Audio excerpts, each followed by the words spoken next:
here tonight, I want to mention something that's not on our prayer list here. They took Randall Williams, young Randall, to the hospital. What time, Jason, did they take him over there? They're on the way right now. So they saw something on the scan they didn't like and told him, get up here ASAP.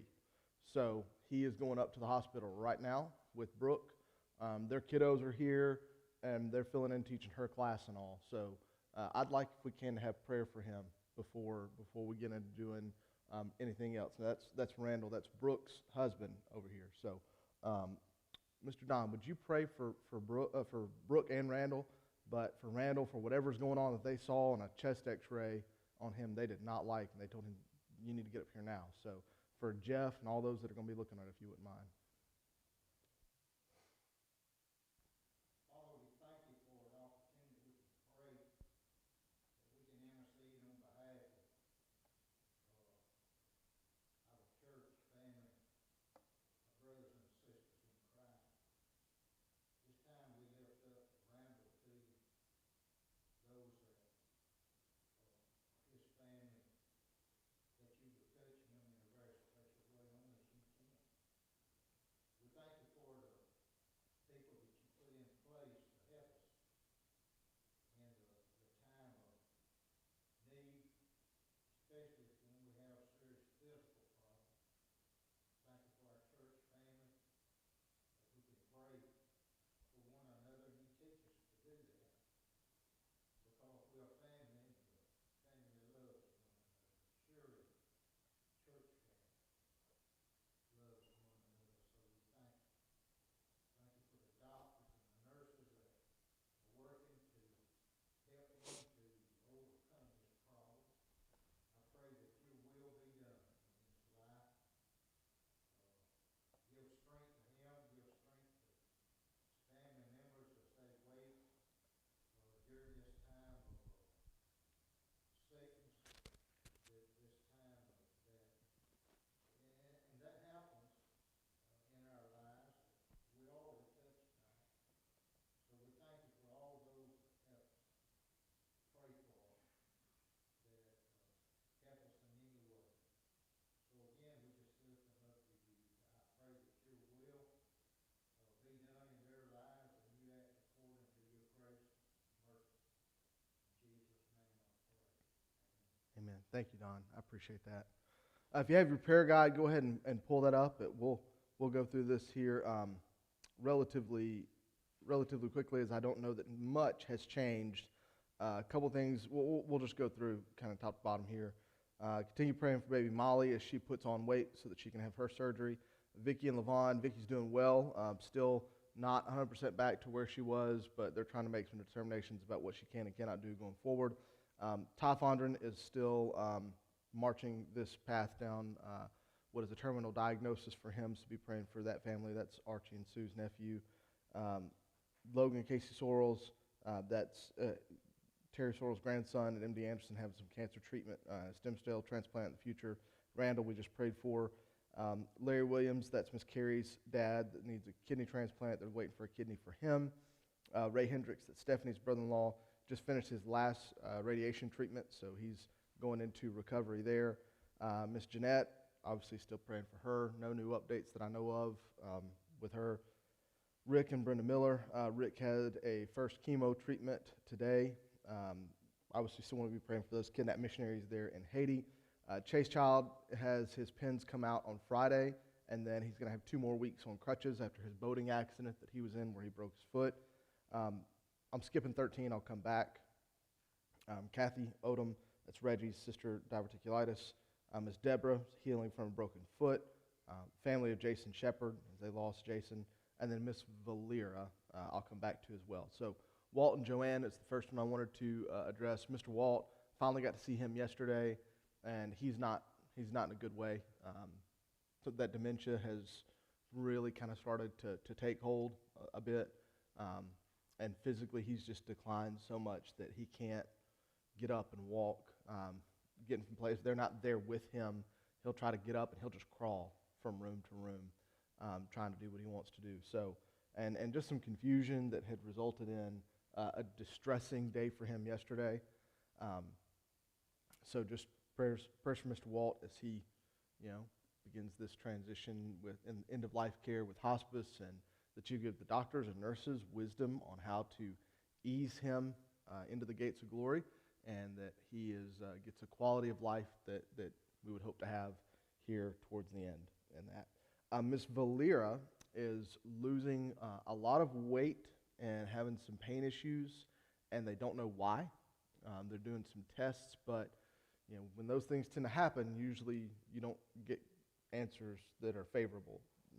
Extreme weight loss, pain, nausea, not feeling well. So they're trying to do some tests and find out what exactly is going on with her. So being praying for her as well. All right, what other things can we be praying for? Maybe things I've missed on my list here. Obviously, Miss Imogene still with her recovery. Hopefully you guys saw her note this week to the church thanking y'all for visits and calls and care. Please keep those up. It's what keeps her spirits up. I know she enjoys having all those. But what other things can we be praying for tonight?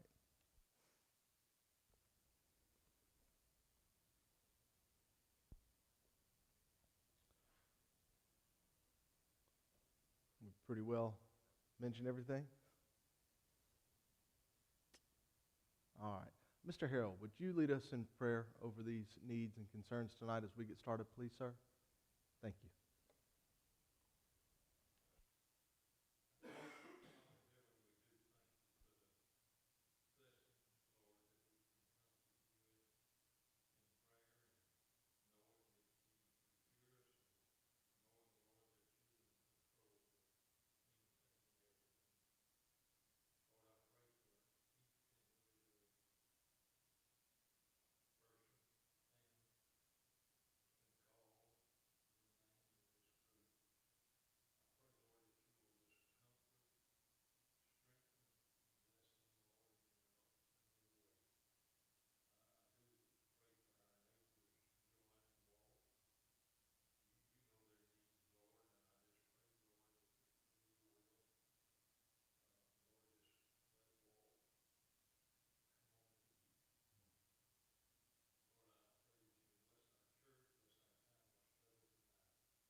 Thank you, Harold. I appreciate that, my friend. Thank you for the sweet prayer.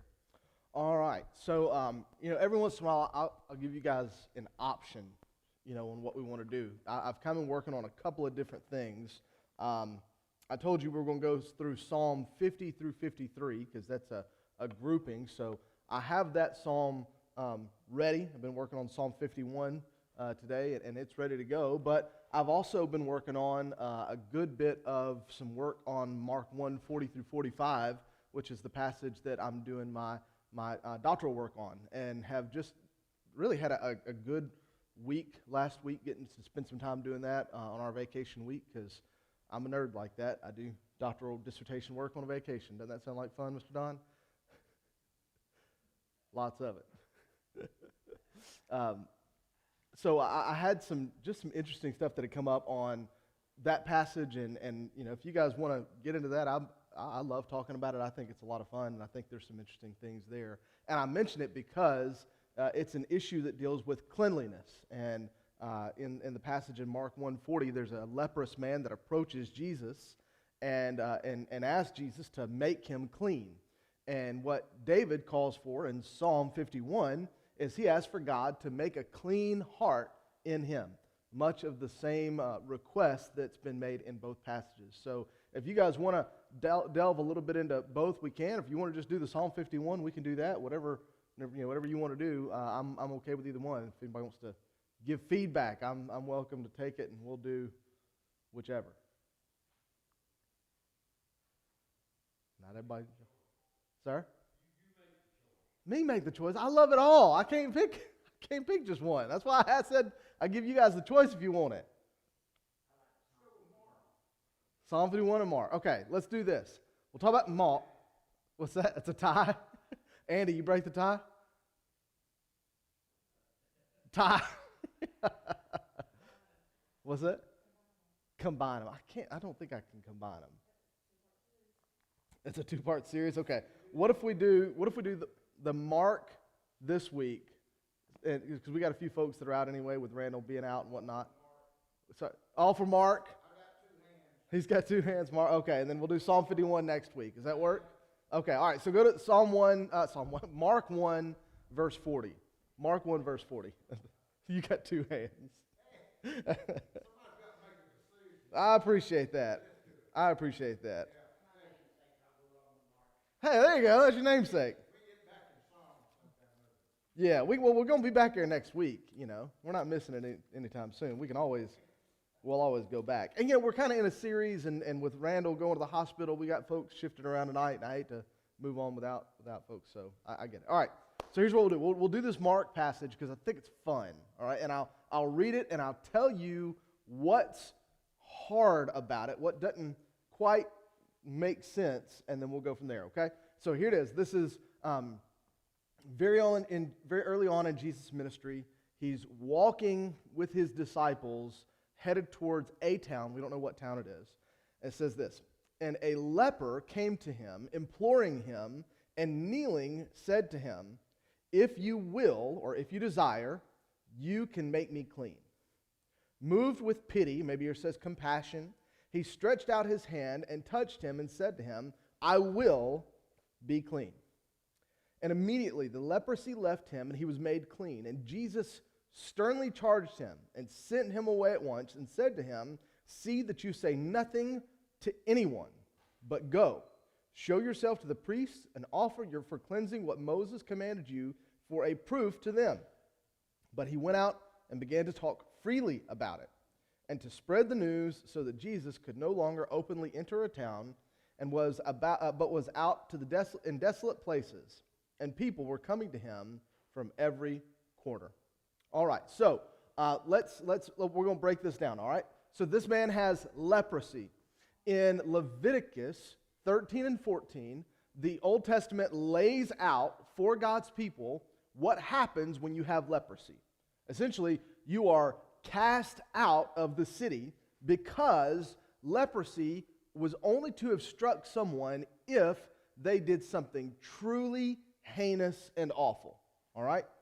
Like this week on Sunday, Paul gets bit by a snake, a viper on the Isle of Malta, and the people on the island assume he's a murderer because even though God saw fit that he survived a shipwreck, here he gets bit by this deadly snake on the island, right? So there are certain things that happen to people, and when bad things keep happening, people assume that person deserves the bad things to happen in their world and culture, okay? So this leper, he has been afflicted with leprosy. We don't know exactly what that means. When we think of leprosy, we think of like the clinical definition, white skin, things falling apart. But leprosy for them was anything from eczema or psoriasis of the skin. I mean, any of that stuff was counted as leprosy. So this could have been something very minor, but the fact that the man has been cast out and considered dead, so much so that he's left the city and had to go to Jesus, we understand that it's a serious case, whatever it is. This isn't just he's a little sick. No, this is bad because even the priests could not heal the man. So he's on the outskirts of the city, and he approaches Jesus. There's a couple of problems with this. When you have leprosy, you're supposed to do three things. Number one, you're supposed to leave the city. Number two, you're supposed to declare yourself and go and yell, unclean, unclean, to anyone that gets within 100 yards distance. You're supposed to yell towards them so that they don't come near you, okay? And then lastly, you're supposed to have this disheveled look about you to identify you to other people, uncut hair, disheveled clothes, so they know, okay, this guy has got something wrong with him. I'm not supposed to approach him. All right, so this man has left the city. He at least did that, but he's not yelled unclean, unclean. He's not kept himself unkept as far as we know, but he has at least left the city. And he approaches Jesus without yelling unclean, unclean, without identifying himself as having leprosy, and he contaminates from a social perspective Jesus' cleanliness. Right? When we That would be like somebody who's got, it's covered in mud. They go up and they hug somebody else. Does the person that was muddy get less muddy, or does the person who was clean get muddy? Right, the person who was clean gets muddy. That's the idea of cleanliness. It's that anything that is unclean that touches something clean, they're both unclean. And Leviticus 13 to 14 is very clear about what's supposed to happen when an unclean person touches a clean person. They're supposed to, then that person is responsible for waiting 7 days before they can enter a city. Isn't that something? So if you ever want to keep somebody out of a city, you just send a leper out to them, have them touch the person, and then they're considered unclean as well. But if you'll notice in the story here, the leper doesn't actually touch Jesus. He approaches him, and he falls at his knees in front of him and says, if you desire to make me clean, I know you can, right? If you will, I know you can. First of all, how in the world does this guy know who Jesus is? Somehow he knows. We don't know how, but he knows who Jesus is, this person. And he gets close enough that he puts Jesus in a position to do one of three things. Either Jesus can cast the man out, right, for having violated his cleanliness, which is what a priest probably would have done, meeting him on the road. And at that point in time, Jesus' honor is lifted because they'll look at him and say, oh, this holy man cast out the leper to stay above reproach so that he could enter the city. Or he could berate the man for not abiding by the Levitical laws, if Jesus is supposed to be the great high priest and the teacher that he is. And in doing that, he would shame the man, but he would gain honor for himself for being the upholder of the law, that he shamed the man for doing something he shouldn't have done and set him straight, so to speak, right? And we kind of value some of those things. When somebody puts somebody in their place, our culture says, hey, good job, they need to be put in their place. They were doing the wrong thing all along. Or Jesus could elevate Jesus' honor and the man's honor at the same time by reaching out and healing the man. Now, Jesus could have done this in many ways, right?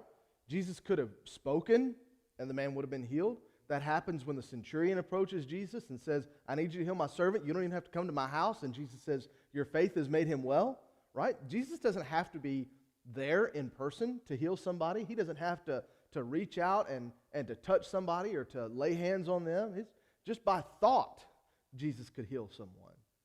So, and it's not even if Jesus desires to heal him or not that requires him to be healed. The woman with the bloody discharge later in the book of Mark goes up, and as Jesus is passing through the market, Jesus doesn't desire, he doesn't explain his desire to heal the woman. She just, touches the hem of his garment and she's healed. Now he feels the power go out of him, and he knows something's happened, and he probably knows who it was, but he doesn't shame her. And in the same way, he could have taken that man, and he could have pointed to him and shamed him, but he chooses not to. Jesus That's right. Heal the sick, raise the dead. Cleanse. That's right.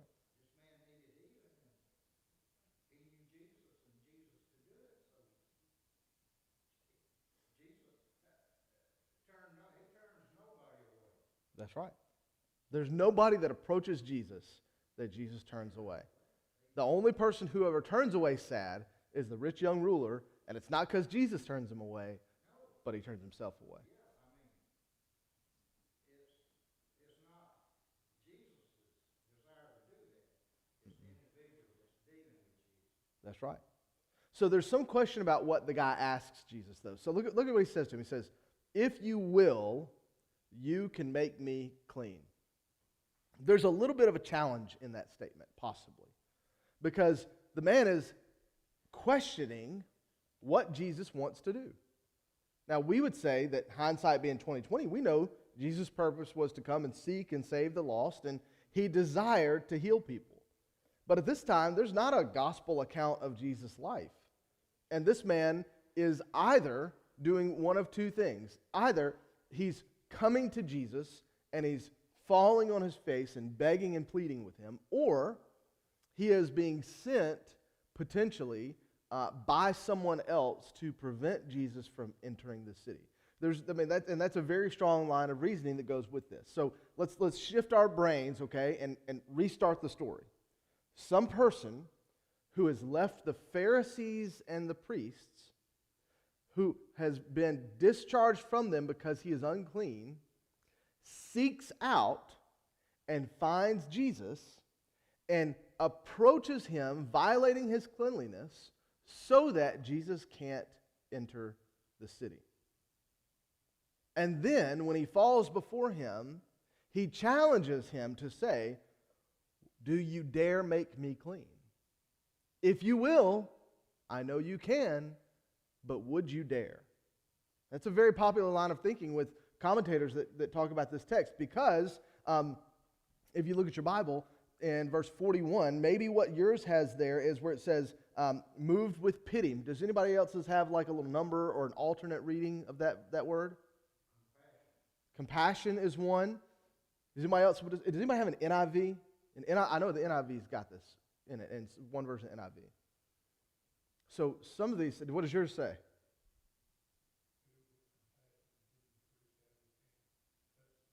Okay, filled with compassion. Does anybody have anger? Every once in a while you'll find an NIV Bible that has the word anger instead of compassion there. And some study Bibles, especially if you have one of those, will have it on there. Because there is a version of the text that came from a certain part of the world at that time that had the word anger. Moved with anger, he stretched out his hand and said to him, "I will be clean." Now, why in the world would Jesus be angry? There's a couple of different reasons. Number one, Jesus could be angry because he sees what the leprosy has done to the man and what sin has done to him, and he's moved with anger towards this. The same word that's used here is used in John 11 when Mary and Martha have lost their brother Lazarus. If you remember, Martha goes outside of the city to meet with Jesus, and she falls at his feet, and she says, "Master, if you would have been here, he would be alive." And Jesus tells her, "Your brother will live again." And she says, "I know he'll come back at the resurrection in the last day." But Jesus says, "No, it's going to happen now," right? And then he goes to Mary, and Mary did not come out to meet Jesus. Remember, Mary was in the house with the Jews, and she sided with them instead of going with Mary to side with Jesus. And when she came out the door, she fell at Jesus' feet, and it said Jesus had that same word for anger there. He was moved with emotion, which is a word we're going to use later. Moved with emotion. And we don't know if it was anger, or if it was compassion, or if it was sadness, because the word just says strong emotion. Well, guess what strong emotion is? Joy a strong emotion? Yeah, joy is a strong emotion, right? Is anger a strong emotion? Absolutely, anger is a strong emotion. Sadness a strong emotion? You better believe sadness is a strong emotion. So we don't know what that emotion was. And here in this passage, some versions of our Bible say compassion. Some versions of our Bible say anger. And these are faithful translations, right? NIV is a good, faithful translation of the Bible. The NASB, the ESV, the CSB, the King James, all those, I think, have compassion in them. So those are two very different words used in this. But the truth is that whether or not Jesus was angry towards the sin and was compassionate towards the man, he chose to heal him. Whether or not this man was sent by the Pharisees to keep Jesus out of the city or not, Jesus chooses to heal the man. And whether or not he was angry when he first approached, whether or not he was angry when he first approached doesn't change what Jesus did for him. There's a lesson in that for us too, is that it doesn't matter what we bring when we come as long as we lay it at the feet of Jesus. There's a lot of people that come to church out of like a hate visit, right? I'm just going to come to get somebody off my back. I'm going to come to get somebody to stop badgering me about coming. And there's a lot of people that come to faith in Christ that way, because Jesus gets a hold of them, tears them down, breaks them down, and then saves them. So whatever this man's reason for coming was, and whatever Jesus' response to him was, the man had faith because he believed Jesus could heal him, and Jesus chose to. So I think the more faithful reading of the text is that pity or compassion, whichever version that yours has. Because, number one, that it is a more broadly testified to text, but it also, to assume that the priests sent the man is just to assume a bit much that's not in the text. It doesn't say they sent him, and if that was something that was pertinent to the story, you would think it would probably be included. But whether or not he was sent or not, there's a problem, because look at what Jesus does next. Moved with pity, he stretched out his hand and touched him. Why do you think? Okay, now that we know what we know about cleanliness, why would that be a problem? What do you guys think? Why do you think that would be a problem? It'd make him unclean, right? Did he have to touch him? No, he didn't have to touch him. But in their eyes, it would make him unclean. Now, we've talked about cleanliness and purity. That's one big, huge element of Old Testament and New Testament life. Cleanliness and purity. I mean, the entire book of Leviticus pretty much talks just about cleanliness and purity. There's all those weird laws about cleanliness and purity in there, right? And this is the whole reason why I was connecting this with Psalm 51. Because David twice asks for God to make him clean. To make him clean. Now, we'll talk about what that means here in a minute. But there's that first issue of cleanliness. The second is going to be about honor and shame. Kind of what we said a minute ago. But the question the man asks is, does he say, can you heal me, to Jesus? He says, can you heal me? No, he says, can you make me clean? Healing, there's a word for heal. That's not what that word is. That is the word for clean. And when you were diagnosed with leprosy, the history tells us you were as good as dead. It was not a disease you came back from if you had the form of leprosy that this guy seems to have. You were an outcast, and people treated you as if you were dead. If they saw you, they would ignore you. They couldn't approach you.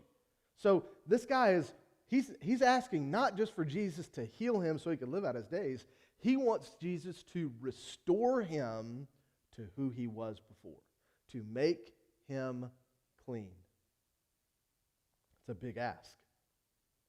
So he asks that, and Jesus says, I will, and then he says, be clean.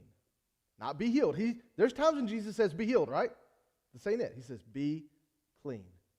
This is such a big statement of who Jesus is.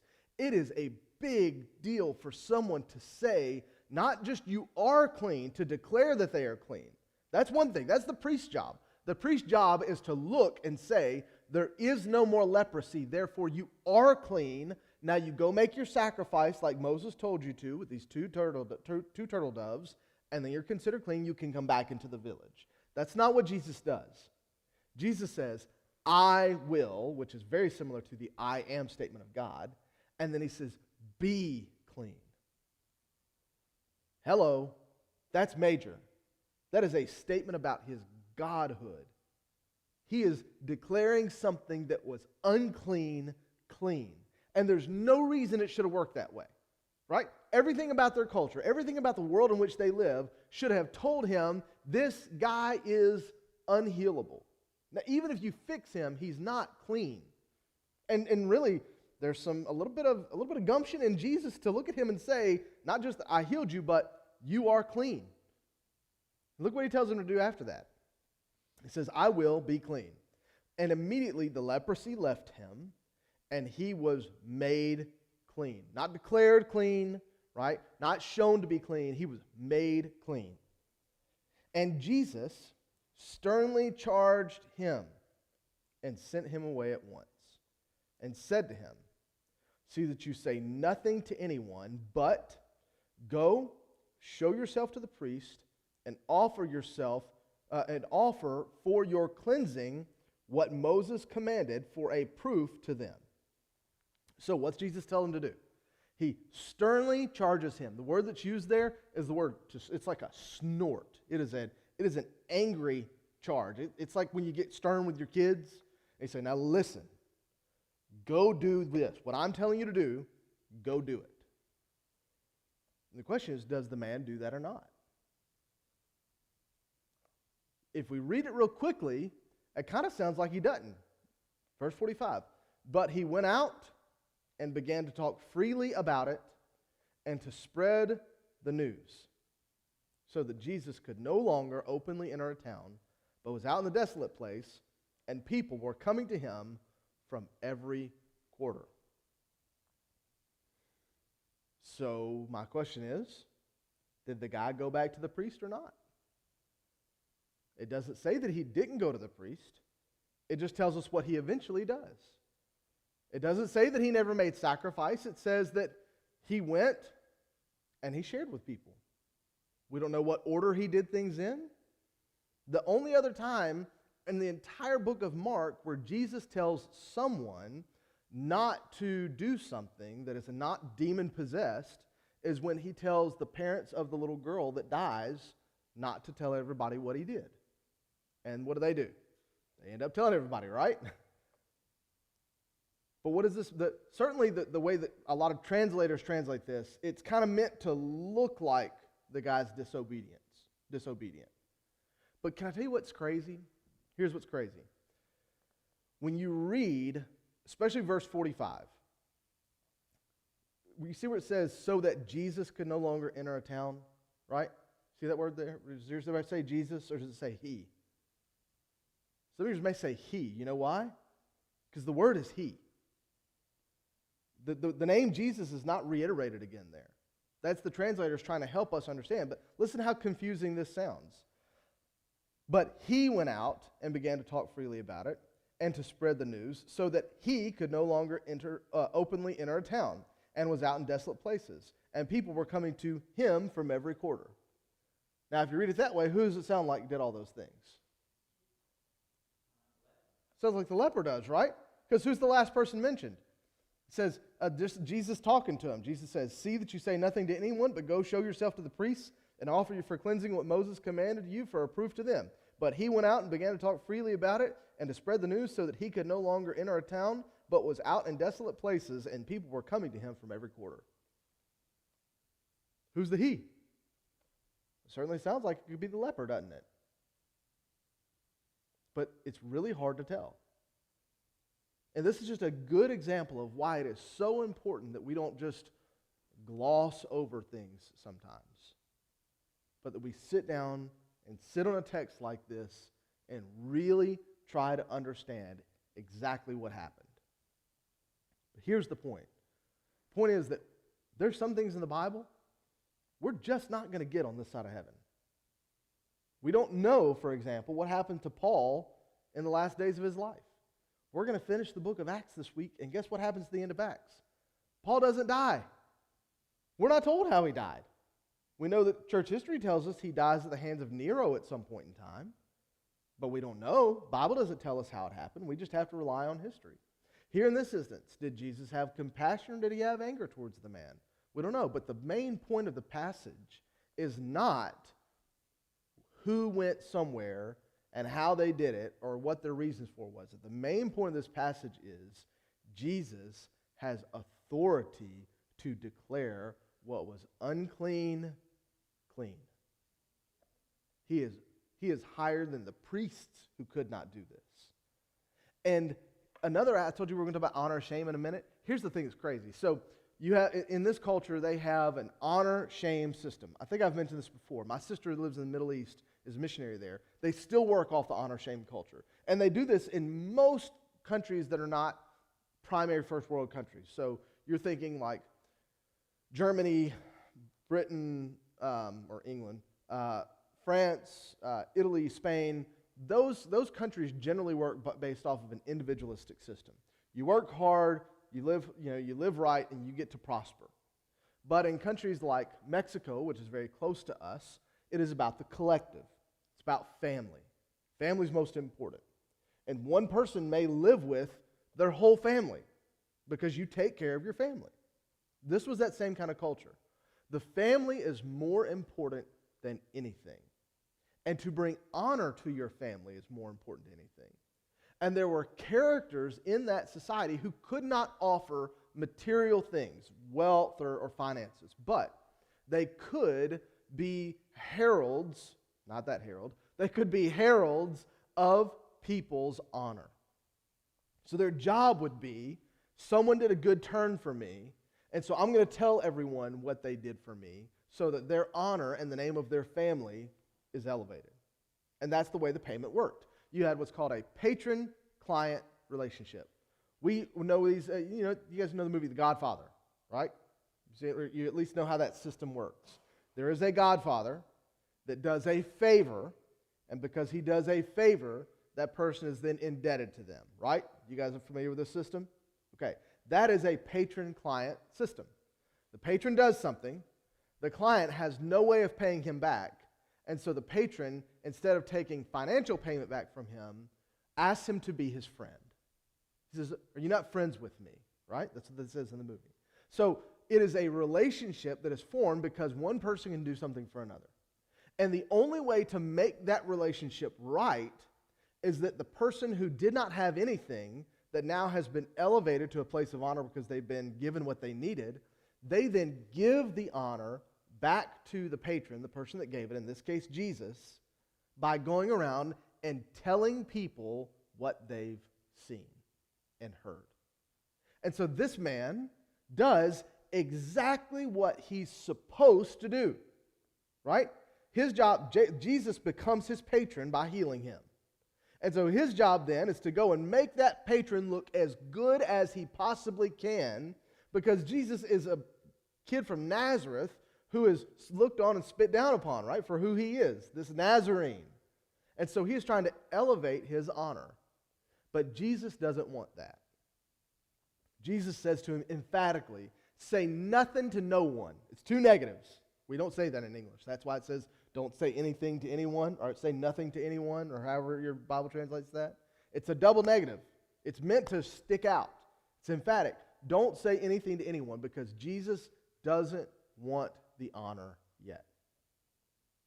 He's waiting. He's waiting. He tells demons, don't tell people who I am. Don't speak. He commands the demons not to speak, and they don't speak. Hello, talk about power, right?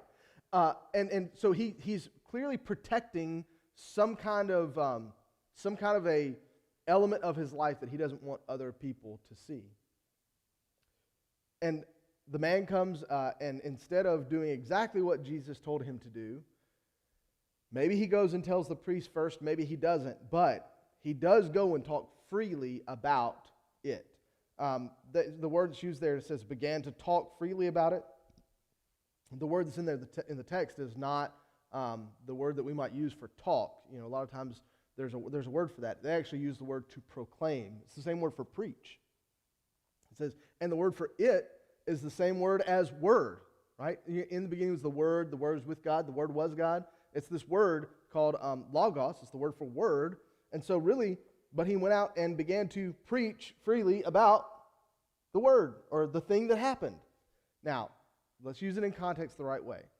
This translation's good. That's what it means, right? He's talking about the thing that happened to him.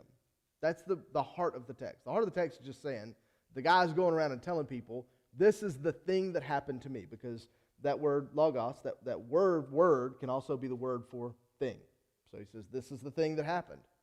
And it spreads, the news spreads, and when the news spreads that a clean person touched an unclean person, what do you think happens in their world?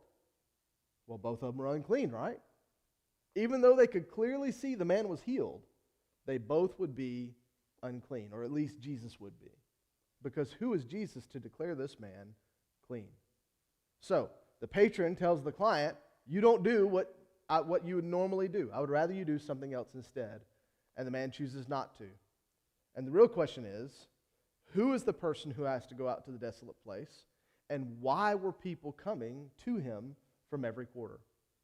Now, even though the word is just him that's there, I think, again, the translators get it right. For some reason, Jesus is prevented from entering the city. One of two reasons is got to be the case. Number one, He is unclean, right, by their standards, and so he can't enter in. But the problem with that is, when does Jesus ever care about ritual cleanliness ever? He doesn't. Him and his disciples go and they go into the synagogue and they don't wash their what? Hands. Do they still get to eat? Absolutely. Do they still get to worship? You better believe it. Jesus touches dead bodies. Yeah, after you touch a dead body, guess what? You're supposed to be unclean. Jesus touches that little girl who's dead, and does he get declared unclean? No. He's clean. So Jesus certainly doesn't care about some ritual cleanliness law. But if his desire is to not receive the honor, and this guy has gone and told everyone, what prevents Jesus from entering the city is most likely the fact that all of these people are clamoring to get to him. And he's prevented from entering because he literally can't get in. And so instead, he goes out to the desolate place. And then people come to him. That's what my best guess and best reading of this text. But did you ever think 6 little verses could ever be so complicated? At a first reading, it just kind of makes sense. And y'all, we barely scratched the surface of this thing. But isn't it neat how the intricacies of God's Word, you could study them the rest of your life and not have enough time? So, then in Psalm 51, I'm not going to go over all of it tonight, but I will give you a preview, okay? Because it's already 7:15 and we have to scooch. But in Psalm 51, I'll just get my Bible out on my notebook. Listen to this. Have mercy on me, O God, according to your steadfast love. According to your abundant mercy, blot out my transgressions. Wash me thoroughly from my iniquity and cleanse me from my sin. That sounds a lot like the leper approaching Jesus, doesn't it? Approaches him, falls down, have mercy on me, God, and then asks to make him clean. Then look at verse 7. Purge me with hyssop, and I shall be what? Clean. Wash me, and I shall become whiter than snow.